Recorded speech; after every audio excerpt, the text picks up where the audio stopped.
Progressives destroy economies. You want proof for your neighbors that progressives destroy businesses, towns, neighborhoods, cities, states, countries? In turn, they destroy families and people. You stop listening to them. You want proof? You look at the top 10 poverty-ridden cities in America. Here's beautiful Detroit. It's beautiful, especially this time of year. Oh, look at that theater. Isn't that nice? Wouldn't that be nice if it didn't look like ancient Mayan ruins? This is modern-day Detroit. Oh, look at that school. Isn't that? Yeah, there's a church that's no longer being used. Now, who can we thank for this in Detroit? Is it the evil rich people? No, not really. Not really.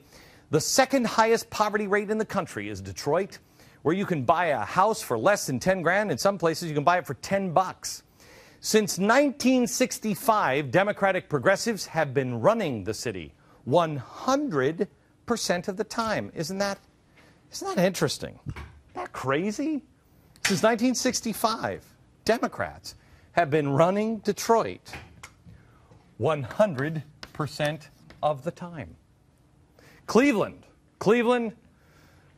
is actually number one for poverty. It's great.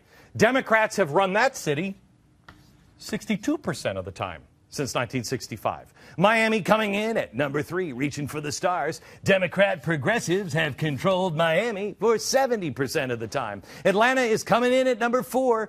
Democratic progressives 100% of the time.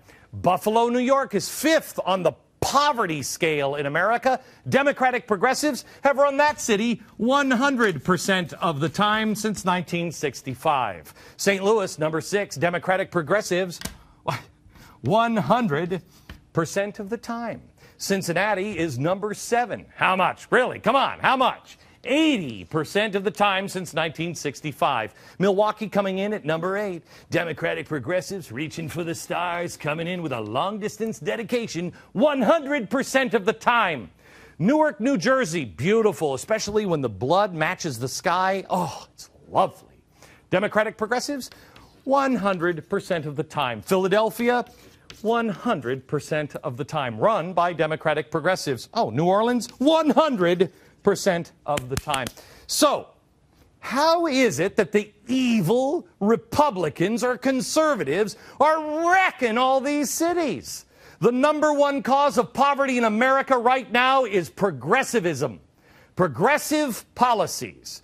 Look at the cities. Look at all of the progressives that have lined up to support the leaders of the world that are going to make it a happy, happy place all over the world. Shall we show them to you? We have, of course, Fidel Castro, Hugo Chavez, Mussolini, Che. You can get a nice purse with his face on it. We showed you yesterday how academia in the 30s supported the Nazis. Chairman Mao, they love him in the White House. Stalin, Margaret Sanger, Karl Marx. You got it. And when they don't embrace them, they just tolerate them and have lunch with them, like Ahmadinejad. Collectively, these people have killed tens of millions of people. From starvation to execution, progressive philosophies have led to the deaths more than any other military power could even ever dream of inflicting. While progressives support these kind of brutal dictators and thugs, at the same time, they will stand in firm opposition of leaders like Margaret Thatcher, Pope John Paul, Ronald Reagan, Churchill. They constantly complain about the founders and their charter of negative liberties. We need some more freedom, like Hugo Chavez. Really? We need some more progressive policies, like those in Philadelphia, New Orleans, Cleveland, Miami, Atlanta, Buffalo, St. Louis. Really? So I want you tonight to call your progressive politician and thank them. Thank them for continuing to support the failed policies of the past and all of those past progressives that have followed and praised the philosophies of murdering dictators. One more thing. I don't want to sound like I'm down on the deadbeats in our society. Some people actually have a hard time making it. Some people are ill. Some people are infirm. They're old. They can't make it. We have a responsibility as people to take care of those people. GBTV. The truth lives here.